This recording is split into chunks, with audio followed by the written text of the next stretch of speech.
Hello, welcome to my channel Savitri Sunita vlogs.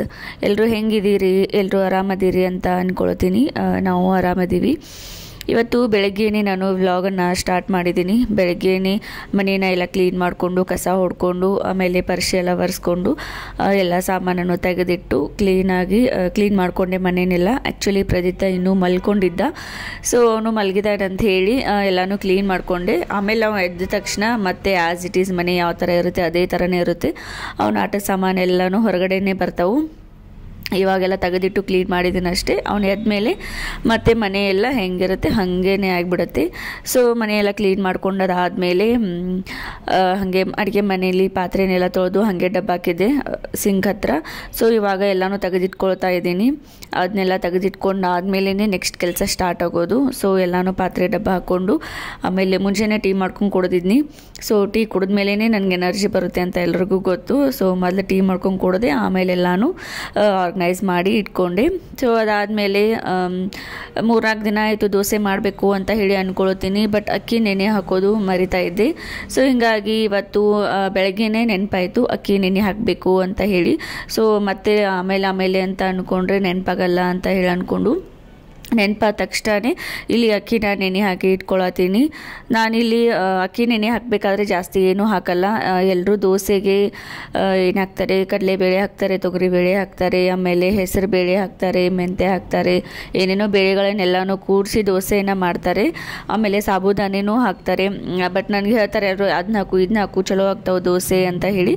But ನನಗೆ ಅದೆಲ್ಲ ಹಾಕೋದಕ್ಕೆ ಏನೂ ಇಷ್ಟ ಆಗಲ್ಲ, ಸುಮ್ಮನೆ ಕತ್ರಾಟ್ ಅಂತ ಹೇಳಿ ಅನಿಸುತ್ತೆ. ಸೊ ಹೀಗಾಗಿ ನಾನು ಜಸ್ಟ್ ಅಕ್ಕಿ ಆಮೇಲೆ ಉದ್ದಿನ ಬೇಳೆದಷ್ಟೇ ಹಾಕ್ಕೊಂಡೆ ದೋಸೆ ಮಾಡ್ತೀನಿ.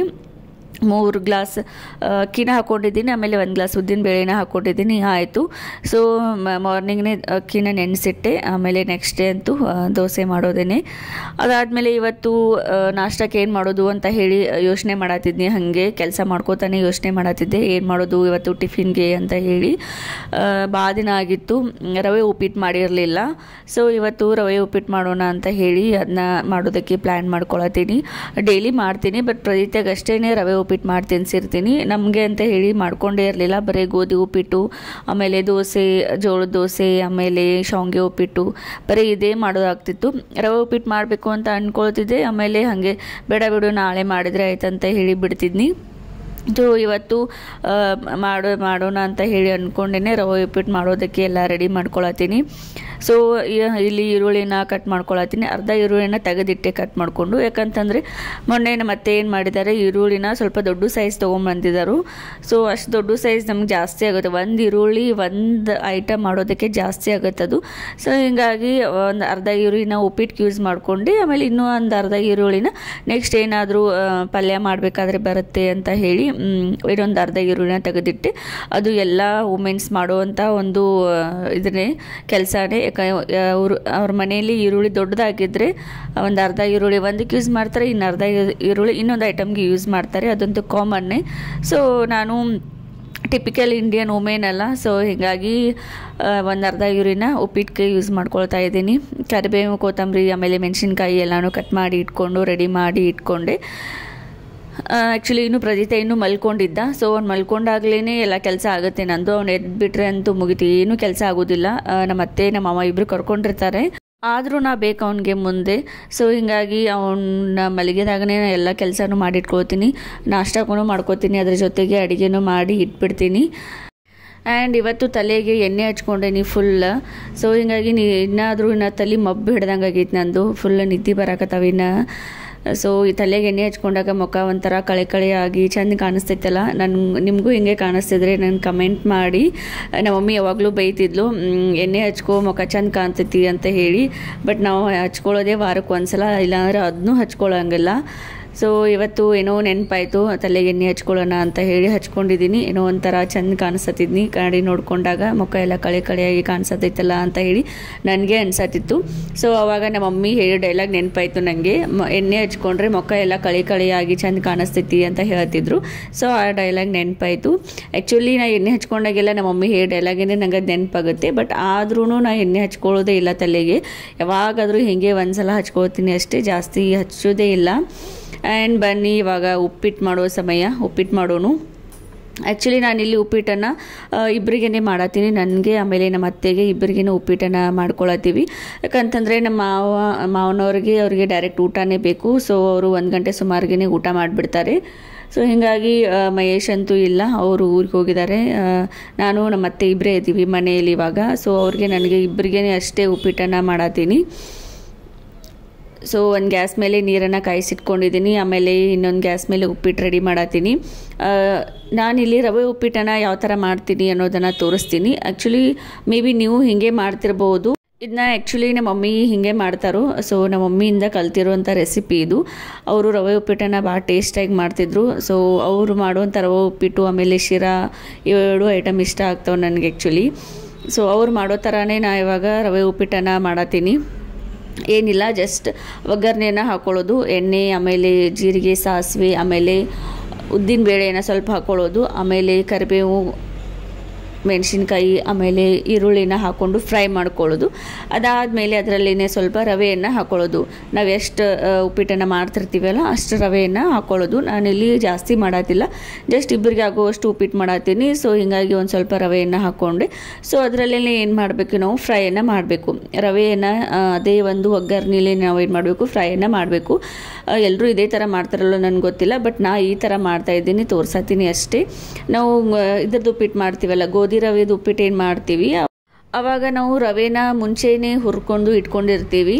ಸೊ ಮುಂಚೆ ಹುರ್ಕೊಂಡು ಇಟ್ಕೊಂಡು ಆಮೇಲೆ ಒಗ್ಗರಣೆಯನ್ನು ಹಾಕಿ ಅದರಲ್ಲಿ ನೀರು ಹಾಕಿ, ನೀರು ಕುದಿ ಬಂದ ಮೇಲೆ ನಾವು ಏನು ಹಾಕ್ತೀವಿ, ರವೆಯನ್ನು ಹಾಕಿರ್ತೀವಿ, ಅಂದರೆ ಗೋಧಿ ರವೆಯನ್ನು ಹಾಕಿರ್ತೀವಿ. ಸೊ ಆ ಥರ ಗೋಧಿ ರವೆ ಉಪ್ಪಿಟ್ಟನ್ನು ಮಾಡ್ತೀವಿ.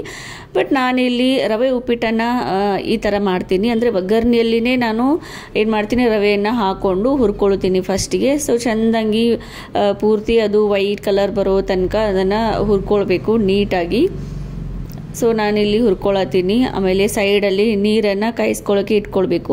ಇಲ್ಲಿ ನಾವು ಯಾವ ಥರ ಮೆಜರ್ಮೆಂಟ್ ಮಾಡಬೇಕು ಅಂತ ಅಂದರೆ, ಸೈಡ್ ನಾವು ನೀರೇನು ಕಾಯೋದಕ್ಕೆ ಇಟ್ಟಿರ್ತೀವಲ್ಲ, ಸೊ ಆ ನೀರು ಹೆಸರು ಬರೋ ತನಕ, ಅಂದರೆ ಕುದಿ ಬರೋ ತನಕ ನಾವು ಈ ಒಂದು ರವೆಯನ್ನು ಹುರ್ಕೊಳ್ಬೇಕು. ಅಂದರೆ ಎರಡಕ್ಕೂ ಅಲ್ಲೇ ನಾವೇನಾಗುತ್ತೆ, ಒಂದು ಟ್ಯಾಲಿ ಆಗಿಬಿಡುತ್ತೆ.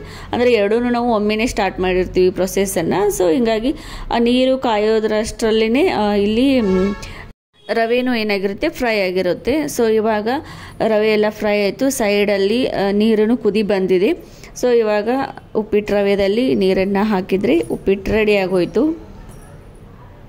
ನನಗೆ ಇವಾಗ ಯಾಕೇನೋ ಗೊತ್ತಿಲ್ಲ, ಯಾವುದೇ ಒಂದು ಐಟಮ್ ಮಾಡಬೇಕಂದ್ರೆ, ಅಂದರೆ ಏನಾದರೂ ಒಂದು ಅಡುಗೆ ಐಟಮ್ ಮಾಡಬೇಕಾದ್ರೆ ನಮ್ಮ ಮಮ್ಮಿನ ನೆನಪಾಗ್ತಾಳೆ ನನಗೆ. ಅಂದರೆ ಇವಾಗ ಉಪ್ಪಿಟ್ಟು ಮಾಡತ್ತೀನಿ, ಸೊ ನಮ್ಮ ಮಮ್ಮಿ ಹಿಂಗೆ ಮಾಡ್ತಿದ್ಲಲ್ಲ ಉಪ್ಪಿಟ್ಟು ಅಂತೇಳಿ ಅವಾಗ ನೆನಪಾಗುತ್ತೆ. ಆಮೇಲೆ ಚಪಾತಿ ಮಾಡಬೇಕಾದ್ರೂ ನಮ್ಮ ಮಮ್ಮಿ ಹಿಂಗೆ ಮಾಡ್ತಿದ್ಲಲ್ಲ ಅಂತ ಹೇಳಿ ಅದು ನೆನಪಾಗುತ್ತೆ. ಸೊ ಅವರನ್ನೇ ನೆನಪು ಮಾಡ್ಕೋತಾನೆ ನಾನು ಪ್ರತಿಯೊಂದು ಐಟಮನ್ನು ಮಾಡ್ತಾ ಇರ್ತೀನಿ. ಯಾಕೇನೋ ಮೊದಲೆಲ್ಲ ಹಂಗೆ ಆ ಥರ ನೆನಪಾಗ್ತಾ ಇರಲಿಲ್ಲ, ಸುಮ್ಮನೆ ಕಾಮನ್ ಆಗಿ ಏನೋ ಮಾಡ್ತೀನಲ್ಲ ಅಂತ ಹೇಳಿ ಮಾಡ್ತಿದ್ದೆ. ಬಟ್ ಇವಾಗ ಪ್ರದಿತೆ ಹುಟ್ಟಿದ ಮೇಲೇ ಈ ಥರ ನನಗೆ ಜಾಸ್ತಿ ಅನ್ನಿಸೋಕೆ ಸ್ಟಾರ್ಟ್ ಆಗೈತಿ ಅಂಥೇಳಿ ಅನ್ಸತೈತಿ. ಸೊ ಅಂದರೆ ಯಾವುದೇ ಒಂದು ಐಟಮ್ ಮಾಡಬೇಕಾದ್ರೂ ನಮ್ಮ ಮಮ್ಮಿನೇ ನೆನಪಾಗ್ತಾಳೆ. ಹಂಗೆ ಅಂದರೆ ಅವ್ರು ಮಾಡೋ ಥರ ಒಂದು ಮೆಥಡ್ ಆಗಲಿ, ಏನೊಂದು ಪ್ರೊಸೆಸನ್ನು ಫಾಲೋ ಮಾಡ್ತಾರೋ, ಯಾವ ಥರ ಮಾಡ್ತಾರೋ ಇದನ್ನೇ ನೆನಪಾಗಿರುತ್ತೆ ನನಗೆ. ಸೊ ಅವ್ರು ಮಾಡೋದನ್ನೇ ನಾನು ನೆನಪಿಟ್ಕೊಂಡು ಅವ್ರು ಮಾಡೋ ಥರನೇ ಮಾಡ್ತಿರ್ತೀನಿ. ಸೊ ಲಾಸ್ಟ್ಗೆ 1 ಸ್ಪೂನ್ ತುಪ್ಪ ಹಾಕಿದರೆ ಉಪ್ಪಿಟ್ಟು ರೆಡಿ ಆಯಿತು. ನಿಜವಾಗ್ಲೂ ಉಪ್ಪಿಟ್ಟು ಎಷ್ಟು ಟೇಸ್ಟಾಗಿತ್ತು ಅಂತ ಅಂದರೆ ಅದನ್ನ ವಿಡಿಯೋ ಮಾಡ್ಕೋದೇ ಮರೆತು ಹಾಗೆ ಉಪ್ಪಿಟ್ಟನ್ನು ತಿಂದಿದ್ದೀನಿ. ನಂದು ಆಮೇಲೆ ನಮ್ಮ ಅತ್ತೆದು ಇಬ್ಬರದು ನಾಷ್ಟ ಆಯಿತು. ಅದಾದಮೇಲೆ ಅಡುಗೆ ಮಾಡೋದಕ್ಕೆ ಸ್ಟಾರ್ಟ್ ಮಾಡಿಕೊಂಡೆ. ಸೊ ಇವತ್ತು ಬದನೇಕಾಯಿ ಪಲ್ಯ ಮಾಡಿದೆ. ಆ್ಯಂಡ್ ಅದಾದಮೇಲೆ ಕೆಂಪು ಖಾರ ರೆಡಿ ಮಾಡಬೇಕು ಅಂತ ಹೇಳಿ ಮಾಡ್ಕೊಳತ್ತೀನಿ. ಆಲ್ರೆಡಿ ನಮ್ಮ ಅತ್ತೆ ಏನು ಮಾಡಿದರು, ಮೆಣಸಿನ್ಕಾಯಿನ ನೀರಲ್ಲಿ ನೆನೆ ಇಟ್ಟಿದ್ರು. ಏನಿಲ್ಲ ಅಂದರೂ ಒಂದು 1/2 ಅವರ್ ಮೆಣಸಿನ್ಕಾಯಿನ ನೆನೆ ಇಟ್ಟಿದ್ರು ನೀರಲ್ಲಿ. ಆ್ಯಕ್ಚುಲಿ ಎಲ್ಲರೂ ಒಂದೊಂದು ಥರ ಈ ಒಂದು ಕೆಂಪು ಚಟ್ನಿನ, ಕೆಂಪು ಖಾರನ ಮಾಡ್ಕೊಳ್ತಾರೆ. ಅವರವರ ಒಂದು ರುಚಿಗೆ ತಕ್ಕಂತೆ ಅವರು ಮಾಡ್ಕೊಂಡಿರ್ತಾರೆ. ಇಲ್ಲಿ ನಾನು ಯಾವ ಥರ ಕೆಂಪು ಖಾರವನ್ನು ಮಾಡ್ತೀನಿ ಮನೆಯಲ್ಲಿ ಅನ್ನೋದನ್ನು ತೋರಿಸ್ತಾ ಇದ್ದೀನಿ. ನಾವು ಮೊದಲಿಗೆ ಮೆಣಸಿನಕಾಯಿನ ಏನು ಮಾಡ್ತೀವಿ, ಒಂದು 15ರಿಂದ 20 ನಿಮಿಷ ನೀರಲ್ಲಿ ನೆನೆಯೋದಕ್ಕೆ ಇಟ್ಟಿರ್ತೀವಿ. ಅದಾದಮೇಲೆ ಬೆಳ್ಳುಳ್ಳಿಯನ್ನು ಹಾಕ್ಕೊಳ್ಬೇಕು, ಸ್ವಲ್ಪ ಜಾಸ್ತಿ ಬೆಳ್ಳುಳ್ಳಿನೇ ಹಾಕ್ಕೊಳ್ಬೇಕು ಇದಕ್ಕೆ. ಆಮೇಲೆ ಕರಿಬೇವು, ಕೊತ್ತಂಬರಿ, ಆಮೇಲೆ ಹರಳುಪ್ಪನ್ನು ಹಾಕ್ಕೊಳ್ತೀನಿ. ಈ ಒಂದು ಕೆಂಪು ಚಟ್ನಿಗೆ ಹರಳುಪ್ಪು ಹಾಕ್ಕೊಂಡ್ರೆ ಅದೊಂಥರ ಟೇಸ್ಟ್ ಬೇರೆಯೇ ಅನಿಸುತ್ತೆ. ಸೊ ಹೀಗಾಗಿ ನಾನು ಕೆಂಪು ಚಟ್ನಿ ಮಾಡಬೇಕಾದ್ರೆ ಹರಳುಪ್ಪನ್ನೇ ಹಾಕ್ಕೊಂಡಿರ್ತೀನಿ. ಆಮೇಲೆ ಸ್ವಲ್ಪ ಜಾಸ್ತಿ ಬೆಳ್ಳುಳ್ಳಿಯನ್ನು ಹಾಕ್ಕೊಳ್ಬೇಕು, ಯಾಕಂತಂದರೆ ಅದು ಕೆಂಪು ಚಟ್ನಿ ಬೆಳ್ಳುಳ್ಳಿ ಫ್ಲೇವರ್ ಇದ್ರೇ ಒಂಥರ ತಿನ್ನೋದಕ್ಕೆ ಟೇಸ್ಟಾಗಿರುತ್ತೆ. ಸೊ ಹೀಗಾಗಿ ನಾನು ಇದಕ್ಕೆ ಜಾಸ್ತಿನೇ ಸ್ವಲ್ಪ ಬೆಳ್ಳುಳ್ಳಿನ ಯೂಸ್ ಮಾಡ್ಕೊಂಡಿರ್ತೀನಿ. ಆ್ಯಂಡ್ ಕೆಲವೊಬ್ಬರು ಇದಕ್ಕೆ ಹುಳಿಯನ್ನು ಹಾಕ್ಕೊಂಡಿರ್ತಾರೆ, ಅಂದರೆ ಹುಣಸೆ ಹುಳಿ, ಆಮೇಲೆ ಲಿಂಬೆ ಹಣ್ಣಿನ ಹುಳಿ ಅಥವಾ ಬೆಲ್ಲವನ್ನು ಯೂಸ್ ಮಾಡ್ಕೊಂಡಿರ್ತಾರೆ. ನಾನಿಲ್ಲಿ ಅದನ್ನ ಯಾವುದು ಯೂಸ್ ಮಾಡಲ್ಲ. ಜಸ್ಟ್ ಮೆಣಸಿನ್ಕಾಯಿ, ಆಮೇಲೆ ಉಪ್ಪು, ಬೆಳ್ಳುಳ್ಳಿ, ಕರಿಬೇವು, ಕೊತ್ತಂಬರಿ ಇಷ್ಟನ್ನೇ ಹಾಕ್ಕೊಂಡಿರ್ತೀನಿ ಅಷ್ಟೇ. ಆ್ಯಕ್ಚುಲಿ ನಾವು ಕೆಂಪು ಖಾರನ ನಾನು ಒಂದು ವಾರ ಆಗುವಷ್ಟು ಮಾಡಿ ಇಟ್ಕೊಂಡಿರ್ತೀನಿ. ಯಾಕಂತಂದರೆ ನಮ್ಮ ಮನೆಯಲ್ಲಿ ಇದು ಕಂಪಲ್ಸರಿ ಬೇಕೇ ಬೇಕು. ನಮ್ಮ ಮಾವನವ್ರಿಗೆ ಕೆಂಪು ಖಾರ ಅವ್ರಿಗೆ ತುಂಬ ಇಷ್ಟ ಆಗುತ್ತೆ, ಹೀಗಾಗಿ ಅವ್ರ ಸಲುವಾಗಿ ಇದನ್ನು ಮಾಡಿರ್ತೀನಿ. ಆ್ಯಕ್ಚುಲಿ ಅವ್ರಿಗೆ ಖಾರ ಜಾಸ್ತಿ ತಿಂತಾರೆ ಅವರು. ನಾವು ಮನೆಯಲ್ಲಿ ಖಾರನ ಕಡಿಮೆ ತಿಂತೀವಿ ನಾವೆಲ್ಲರೂ. ಸೊ ಹೀಗಾಗಿ ನಾನು ಪಲ್ಯದಲ್ಲಿ ಏನು ಮಾಡ್ತೀನಿ, ಖಾರನ ಕಡಿಮೆ ಹಾಕಿರ್ತೀನಿ. ಸೊ ಅವ್ರಿಗೆ ಖಾರ ಬೇಕಲ್ಲ, ಸೊ ಅದ್ರ ಸಲುವಾಗಿ ಅವ್ರಿಗೆ ಅಂತ ಹೇಳಿ ಒಂದು ಕೆಂಪು ಖಾರನ ಮಾಡಿ ಇಟ್ಟಿರ್ತೀನಿ ಮನೆಯಲ್ಲಿ. ಅವ್ರಿಗೆ ಅಂತ ಅಂದರೆ ಒಂದು ವೀಕ್ ಆಗುವಷ್ಟು ಅವ್ರಿಗೆ ಮಾಡಿ ಇಟ್ಟಿರ್ತೀನಿ. ಸೊ ಫೈನಲಿ ಕೆಂಪು ಚಟ್ನಿ ರೆಡಿ ಆಯಿತು. ಇದನ್ನು ಒಂದು ಬೌಲಲ್ಲಿ ತೆಗೆದಿಟ್ಕೊಂಡು ಫ್ರಿಜ್ನಲ್ಲಿ ಸ್ಟೋರ್ ಮಾಡಿ ಇಟ್ಕೊಂಡ್ರೆ ಮುಗಿದೋಯಿತು. ಸೊ ಯಾವಾಗ ಬೇಕೋ ಆವಾಗ ಯೂಸ್ ಮಾಡ್ಕೋಬೋದು. ಆ್ಯಂಡ್ ಅದಾದಮೇಲೆ ನಾನಿಲ್ಲಿ ಚಪಾತಿ ಹಿಟ್ಟನ್ನು ನಾದ್ಕೊಳ್ತಾ ಇದ್ದೀನಿ. ಚಪಾತಿ ಹಿಟ್ಟು ಇಷ್ಟು ಯಾಕೆ ನಾದ್ಕೋತಾ ಇದ್ದೀನಿ ಅಂತಂದರೆ, ನನಗೊಬ್ಬಳಿಗೆ ನಾನಿಲ್ಲಿ ಚಪಾತಿಯನ್ನು ಮಾಡ್ಕೊಳ್ತಾ ಇದ್ದೀನಿ. ಯಾಕಂತಂದರೆ ಮನೆಯಲ್ಲಿ ಇವತ್ತು ಎಲ್ರಿಗೂ ರೊಟ್ಟಿ ಬೇಕಾಗಿತ್ತು, ಎಲ್ಲರೂ ರೊಟ್ಟಿ ತಿಂತೀನಿ ಅಂತ ಅಂದರು. ನಾನು ರೊಟ್ಟಿ ತಿನ್ನೋದು ಕಡಿಮೆ, ನಂಗೆ ರೊಟ್ಟಿ ಇಷ್ಟ ಆಗಲ್ಲ. ಆ್ಯಕ್ಚುಲಿ ನಾನು ಉತ್ತರ ಕರ್ನಾಟಕದ ಹುಡುಗಿ ಆಗಿ ನನಗೆ ರೊಟ್ಟಿ ಇಷ್ಟ ಆಗಲ್ಲ, ಯಾಕೋ ಗೊತ್ತಿಲ್ಲ, ಜಾಸ್ತಿ ರೊಟ್ಟಿ ನಾನು ತಿನ್ನೋದೇ ಇಲ್ಲ.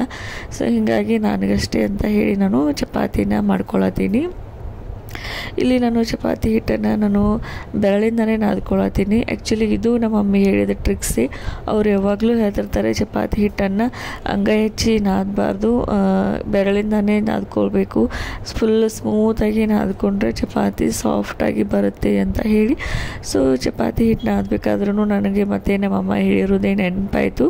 ಸೊ ಹೀಗಾಗಿ ಮತ್ತೆ ನಾನು ಬೆರಳಲ್ಲಿನೇ ನಾನು ಹಿಟ್ಟನ್ನು ನಾದ್ಕೊಂಡೆ. ಸೊ ಚಪಾತಿ ಹಿಟ್ಟನ್ನು ಎಲ್ಲ ನಾದಿಟ್ಟು ಅದನ್ನು ಏನು ಮಾಡ್ತೀನಿ, ಒಂದು ಬಾಕ್ಸಲ್ಲಿ ಹಾಕಿ ಇಟ್ಕೊಂಡ್ಬಿಡ್ತೀನಿ. ಯಾಕಂದರೆ ನಾನು ಬೇಗನೆ ಇದನ್ನು ನಾದಿ ಇಟ್ಕೊಳತ್ತೀನಿ. ಮಧ್ಯಾಹ್ನ ಬೇಕು ಚಪಾತಿ.